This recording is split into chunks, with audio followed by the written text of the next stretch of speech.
बिस्मिल्लाहिर्रहमानिर्रहीम अस्सलाम वालेकुम। ਜਦੋਂ ਕਿਸੇ ਚੀਜ਼ ਨਾਲ ਦੀਵਾਨਗੀ ਦੀ ਹੱਦ ਤੱਕ ਇਸ਼ਕ ਹੋ ਜਾਵੇ ਨਾ ਤੇ ਫੇਰ ਹੀ ਕਾਮਯਾਬੀ ਮਿਲਦੀ ਹੈ, ਵਰਨਾ ਨਾਕਾਮੀ ਦਾ ਮੂੰਹ ਦੇਖਣਾ ਪੈਂਦਾ ਵਾ। ਤੇ ਗੱਲ ਕਰੂੰਗਾ ਬੀਟੀ ਕਾਟਨ ਦੀ। ਅਗੇਤੀ ਵੀ ਲੱਗੀ ਆ ਤੇ ਕਣਕ ਦੇ ਵੱਢ ਵੀ ਆ, ਸਰੋਂ ਵਾਲੇ ਵੱਢ ਵੀ ਆ। ਮੁਖਤਲਫ ਬੀਜ ਤੇ ਮੁਖਤਲਫ ਡੇਟਾਂ ਦੇ ਵਿੱਚ ਅਸੀਂ ਲਾ ਦਿੱਤੇ ਆ। ਤੇ ਗੱਲ ਕਰਨ ਦਾ ਮਕਸਦ ਇਹ ਹੈ ਕਿ ਸਾਡੀ ਜਿਹੜੀ ਅਗੇਤੀ ਵੈਰਾਈਟੀ ਆ ਉਹਦਾ ਡੀਪਲੀ ਮੈਂ ਵਿਜ਼ਿਟ ਕੀਤਾ ਵਾ। ਬਹੁਤ ਸਾਰੇ ਬੀਜਾਂ ਦੇ ਉੱਤੇ ਨਾ ਝਲਸਾਓ ਆ ਗਿਆ, ਜ਼ੰਗ ਆਲੂਦ ਪੱਤੇ ਜਿਹੜੇ ਆ ਨਾ ਉਹ ਬਹੁਤ ਜ਼ਿਆਦਾ ਹੋ ਗਏ। ਤੇ ਹਾਲਾਂਕਿ ਸਪਰੇਆਂ ਵੀ ਹੁੰਦੀਆਂ ਰਹੀਆਂ, ਲੇਕਿਨ ਬਾਰਿਸ਼ ਜਦੋਂ ਸੰਨ ਦੇ ਵਿੱਚ ਆਈ ਹੈ ਨਾ ਤੇ ਬਾਰਿਸ਼ ਤੋਂ ਬਾਅਦ ਤਾਂ ਅਮੂਮਨ ਖਰਾਬੇ ਹੋ ਗਏ। ਫਿਰ ਸਾਨੂੰ ਥ੍ਰਿਪਸ ਨੇ ਬੜਾ ਤੰਗ ਕੀਤਾ, ਜੂ ਨੇ ਕੀਤਾ। ਫਿਰ ਉਸ ਤੋਂ ਬਾਅਦ ਵਾਈਟ ਫਲਾਈ ਬੜਾ ਖਬੀਸ ਫਲਾਈ ਮੱਖੀ ਆ, ਇਹ ਬਹੁਤ ਤੰਗ ਕਰਦੀ ਹੈ।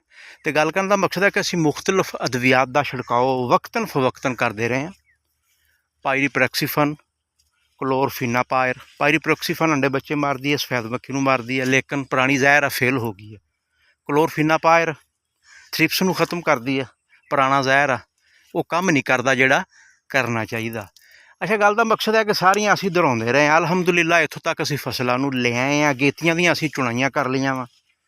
ਤੇ ਰੇਟ ਵੀ ਮਾਸ਼ਾਅੱਲਾ ਅੱਛਾ। ਕਿਉਂ ਨਾ ਹੋਵੇ ਕਿ ਇਹਨੂੰ ਅੱਛੇ ਤਰੀਕੇ ਨਾਲ ਸਾਂਭ ਲਿਆ ਜਾਵੇ ਔਰ ਗੰਦਮ ਦੀ ਕਮੀ ਇਹਦੇ 'ਚੋਂ ਪੂਰੀ ਕਰ ਲਈ ਜਾਵੇ। ਤੇ ਮੇਰਾ ਵੀਡੀਓ ਦਾ ਮਕਸਦ ਇਹ ਹੈ ਕਿ ਅਗਰ ਕੰਮ ਸੂਤ ਨਹੀਂ ਨਾ ਆਉਂਦੇ ਤੇ ਫਿਰ ਪੋਲੋ 'ਤੇ ਨਾ ਆ ਜਾਈਏ, ਆਉਣਾ ਚਾਹੀਦਾ।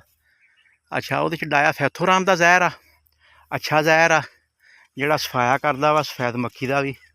ਨਾਲ ਸਬਜ਼ ਤੇਲਾ ਅਗਰ ਥੋੜ੍ਹਾ ਨਾ ਤੇ ਫਿਰ ਤਾਂ ਖ਼ਤਮ। ਅਗਰ ਤਾਦਾਦ ਜ਼ਿਆਦਾ ਵਾ, ਪੱਤਾ ਪਿੱਛੋਂ ਪੁੱਠਾ ਕਰਦੇ ਆ ਨਾ ਤੇ ਉਹਦੇ 'ਤੇ ਮਤਲਬ ਜ਼ਿਆਦਾ ਵਾ ਸਬਜ਼ ਤੇਲਾ, ਤੇ ਫਿਰ ਅਕਟਾਰਾ ਨया ਸਵੇਰਾ ਦਾ ਥਾਇਓਮੈਥੋਕਜ਼ਮ ਇਹਦੀ ਇੱਕ ਪੁੜੀ ਪਾ ਲਓ 20 ਕਿੱਲਾ ਵਿੱਚ।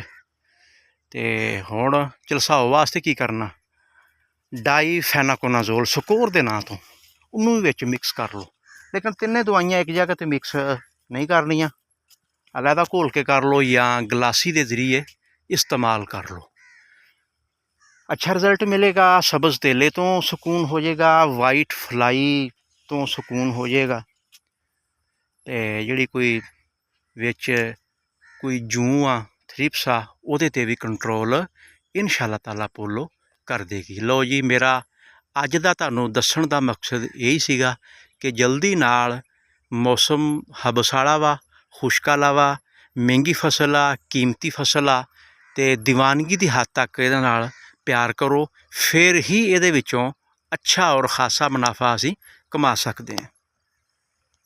ਇਹ ਤੁਸੀਂ ਦੇਖ ਲਓ ਕਿ ਤੁਹਾਡੇ ਸਾਹਮਣੇ ਸਪਰੇਅ ਹੋ ਰਿਹਾ। ਤੇ ਅਲਹਮਦੁਲਿਲਾ 4 ਦਿਨ ਦੇ ਵਕਫੇ ਨਾਲ ਸਪਰੇਅ ਨੂੰ ਤੁਸੀਂ ਇਹ ਰਿਪੀਟ ਕਰਦੇ ਆ ਜਾਓ।